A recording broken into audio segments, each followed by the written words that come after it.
Indian Wells 2026 hit different. Sinner officially completed hardcourt tennis. And California dreams come true for Yannick Sinner. The young gun stepped up big time. Crushing blow.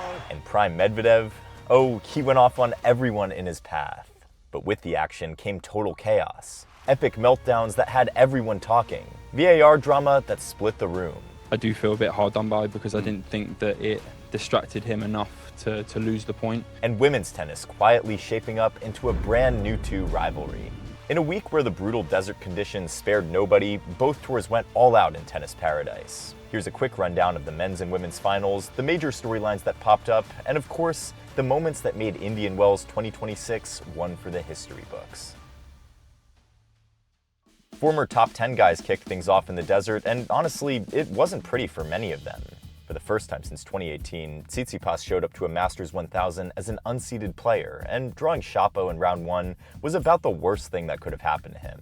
He got steamrolled in the first set, managed to claw his way back in to level it up, but couldn't see it through in the end. Shapovalov with the win again on the hard courts. Safe to say, Steph is already counting down the days to clay season. Oh, and we have to talk about the Stefanos Apostolos thing.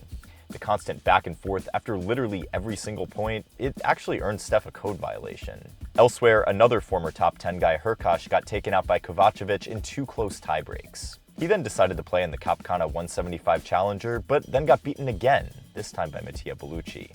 Hubie is now 1-7 in all competitions since the United Cup win at the beginning of the year, and for everyone who thought he turned the corner, maybe pump the brakes on that one. The silver lining, though, Kovacevic finally put an end to a brutal 15-match losing streak at the Masters 1000 level. That one's been a long time coming. And Marin Cilic, 17 aces in 2 sets of tennis, and still couldn't hold off the ridiculous angles Zachary Sveda was cooking up.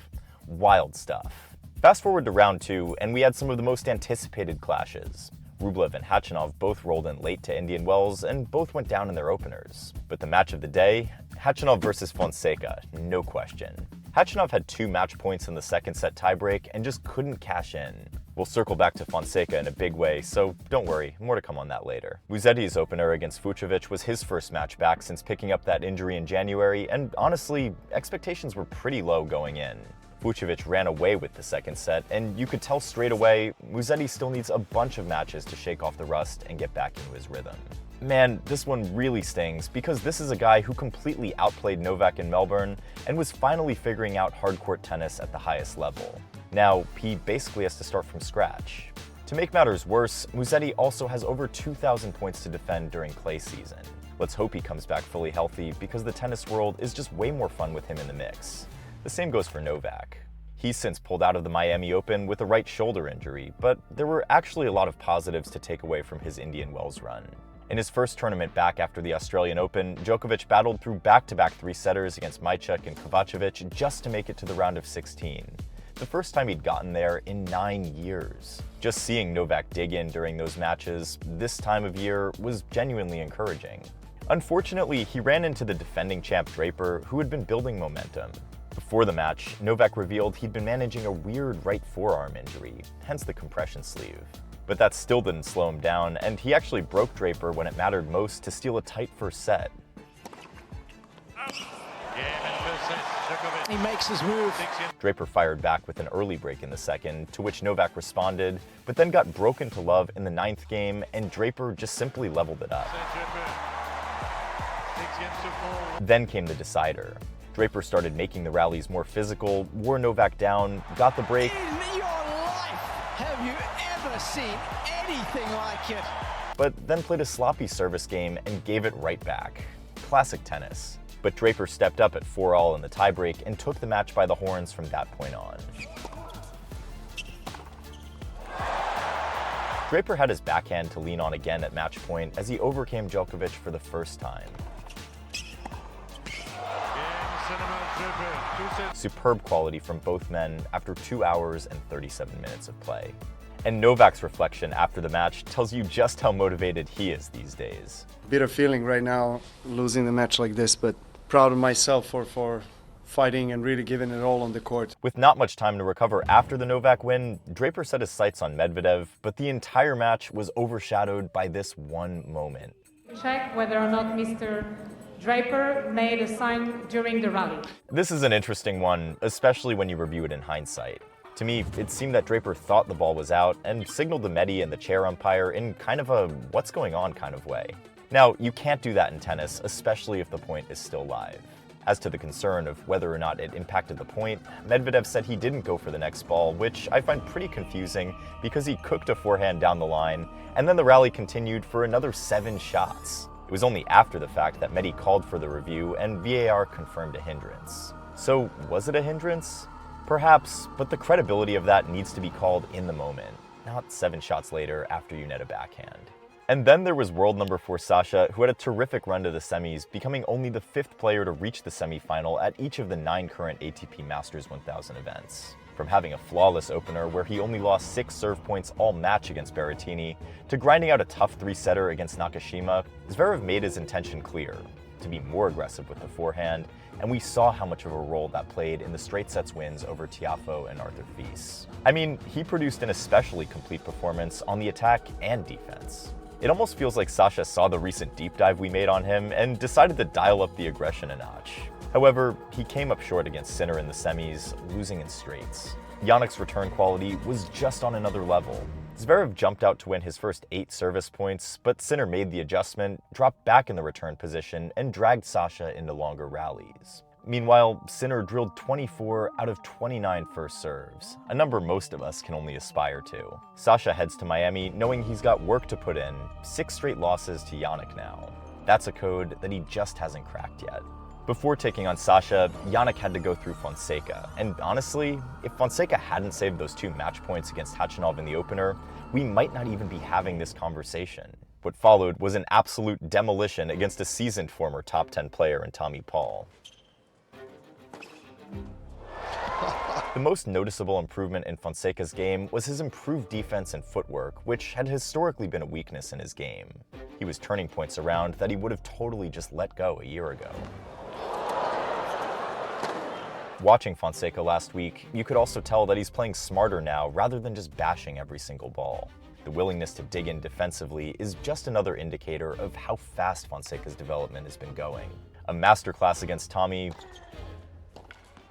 Seriously. And the reward for that performance? The opportunity to finally test himself against the Sinner benchmark.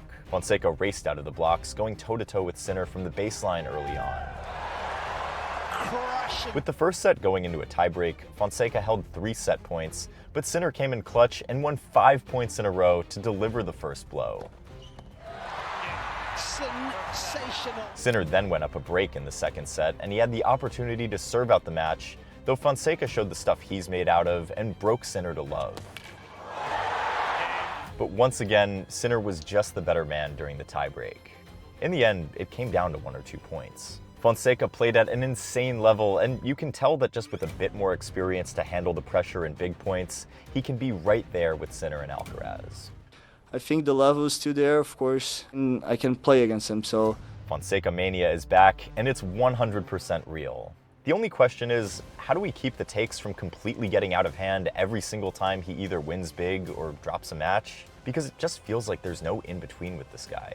Now with that said, and I've been saying it for the past year or so on here, Fonseca is legit and could ultimately become the 3rd contender to the Sinkaraz duopoly. Him and Lerner Tien have just continued to impress me time after time with not just their games, but their quick development. Speaking of, what about the American men? Lerner Tien was the standout of the week. He took down Ben Shelton in a statement win, though to be fair to Ben, the guy looked absolutely done in, like he was either about to pass out or throw up at any moment. Props to Shelton for hanging in as long as he did. Tien then needed to save 2 match points against Davidovich Fokina for the 10th top 20 win of his career. Lerner Tien. Same old story for Davidovich Fokina. Man plays an epic point on match point, but always fails to convert somehow. A first Masters 1000 quarterfinal for Tien, and the youngest American to do it since his coach Michael Chang. Unfortunately, Tien got completely blown out of the water by Sinner in the quarters. We also had Fritz seeing a quiet exit at the hands of Mickelson in straights. Fritz is having a truly horrendous year on the return, but it's not just that. The constant knee tendinitis and the limited effect an extended rest has on this condition makes Fritz's situation tricky at the moment. And then there's Korda, who couldn't make it past the round of 64, losing to de Minaur in 3 sets. But one positive to take away from seeing Korda recently is the fact that someone's finally convinced him to go for more on the forehand side. Overall, it's still the same story for the American pack. It's wide but shallow. Lots of seeded Americans, yet no man really pushing the top guys. Court conditions were a major talking point all week. From my time there, one of the crazy things I noticed was just how much variance there was in the play between day and night. Now, the hard courts, which are notoriously slow, have been sped up this year. And this year, I also noticed that the conditions were much slower at night than during the day. It's basically like players were almost playing 2 different tournaments depending on when their match was. Alcaraz's 16-0 start to the year is something not many people throughout the history of the sport can boast of, but that perfect start came to an end at the hands of Medvedev in the semis. Even though the world number 1 dropped only 1 set all week before facing Daniil, he didn't find it easy. Facing 3 seeds along the way, Alcaraz needed to be at his best against very respectable opponents. Just torching forehands. But as we edged closer to yet another Sinkaraz final, Alcaraz saw his streak of 34 outdoor hardcourt matches won in a row finally come to an end. On a hot day in the California desert, Medvedev found a way to tire Alcaraz with his baseline play, forcing Carlitos to put all his energy into every point to try and find an advantage. Couple that with prime Medvedev levels of aggression, and we saw Medi winning both the short and the extended rallies. Over half of Medvedev's forehands were 80 miles per hour and above, and you could just see how much he was going for it. Alcaraz was able to seize the momentum with an early break in the second, but Medvedev was defiant.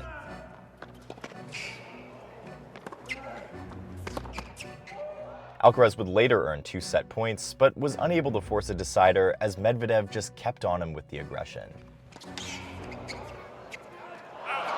Come the tiebreak, Alcaraz's tank looked empty, and you could tell that Medvedev had kind of just tired him out. Medvedev, magnificent.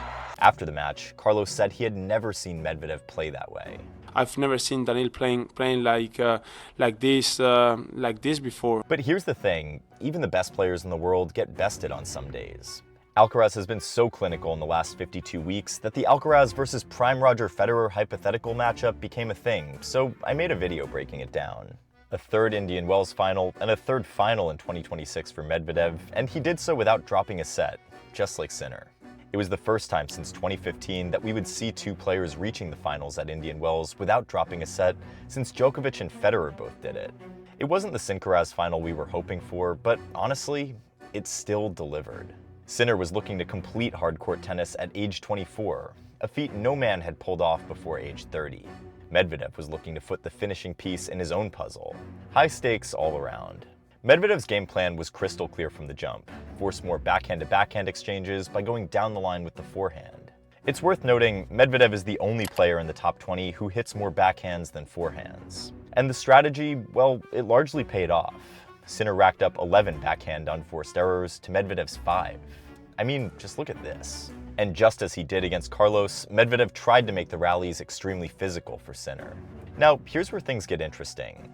You would have expected Sinner to dominate Medvedev in the forehand exchanges, but that didn't quite happen because Medvedev upped the miles per hour on his forehand. Medvedev matched Sinner's forehand speed and hit with a lot of depth, preventing Sinner from going full throttle on the forehand for the most part. Sinner did have a couple of break points, but couldn't convert, and the first set went into a tiebreak. With Medi leading 5-4 in the tiebreak, he made the crucial mistake that changed the dynamics of the entire match. Sinner hit a poor forehand drop shot down the line, which Medvedev reached with a drive backhand down the line. With Medi at the net, Sinner then hit a forehand pass, which was within reach for Daniil to put away, but he made the poor decision to let it go. Sinner then maintained his clutch serving to take the first set. Then came the second set, and at this point, it had since become clear that Sinner was exploiting the serve out wide on the deuce side due to Medvedev's deep return position. Just like in the first set, there was little again to separate both men. But serving to stay in the match at 5-6, you could really see Medvedev going for more. Just like the first set tiebreak, Medvedev had his chances in the second. Sinner missed a forehand sitter to go down a mini break, Medvedev then crushed 2 winners, and then Jannik double faulted, and all of a sudden, the Italian found himself 4-0 down. This time, it was Medvedev's failure to make first serves when it mattered most that proved to be his undoing, as Sinner won the next 7 points to clinch the title. And California dreams come true. And just look at the stats for Sinner. 91% of first serve points won, 28 winners, 10 for 12 at the net. A first title of the year and a 6 Masters 1000 title for Sinner, and he becomes the youngest man ever to complete hardcourt tennis. Remarkable. The most impressive thing all week wasn't just the results, it was the serve. Jannik was hitting 7 centimeters closer to the lines than his 52-week average. That might sound like nothing, but trust me, at this level, that's massive. And the way he held up through the brutal desert heat all week, that's a real step forward in the durability department. But let's not gloss over what Medvedev did here. Beating Alcaraz, pushing Sinner to the absolute limit, those are no small feats. There's a noticeable difference between the Medvedev we've known and this version of Daniil since he overhauled his team 6 months ago. He's leveled up in literally every department, and it's been quite the turnaround. He came in on the back of 18 consecutive sets won going back to his Dubai title run, a streak Sinner finally snapped in the final. But to me, it's no doubt the faster conditions favored the Russians' flat hitting. Court, thanks a lot, much faster this year. Thanks for listening to me. Medvedev climbs back into the top 10 for the first time since last July, and let me tell you, it's only going to keep getting better from here. Flipping over to the WTA, the top 3 Americans came in as seeds with genuine title hopes, but none of them made it past the quarterfinals, and honestly, the week was a pretty rough rundown for the home crowd. 4th seed Coco Gauff picked up a sharp pain in her left forearm in her 3rd round match against Yala, eventually retiring early on in the 2nd set. Meanwhile, 6th seed Anisimova got blown out in straights by Mboko in the 4th round. In addition to having easy power and control in her service games, Mboko's aggressive returning was just too good for Anisimova. As for Pegula, she ran smack into the Rybakina freight train in the quarterfinals and just couldn't keep pace with Elena's clutch serving and clean, flat hitting. And honestly, there's no shame in going down to a player who was riding a 10-match winning streak against top 10 opponents. That's just a bad matchup at a bad time. Now, 30 years on from her Indian Wells debut, Venus came back to tennis paradise. But she went down to Diane Parry in the opener and is now sitting at 0-5 in 2026. The wildcard conversation just keeps coming up, and honestly, it's worth its own discussion. So I've put together a separate video where we're going to dig into whether these wildcards are actually justified. After failing to defend her 2 WTA 1000 titles from last year, Mira Andreeva is now in real danger of dropping outside of the top 10.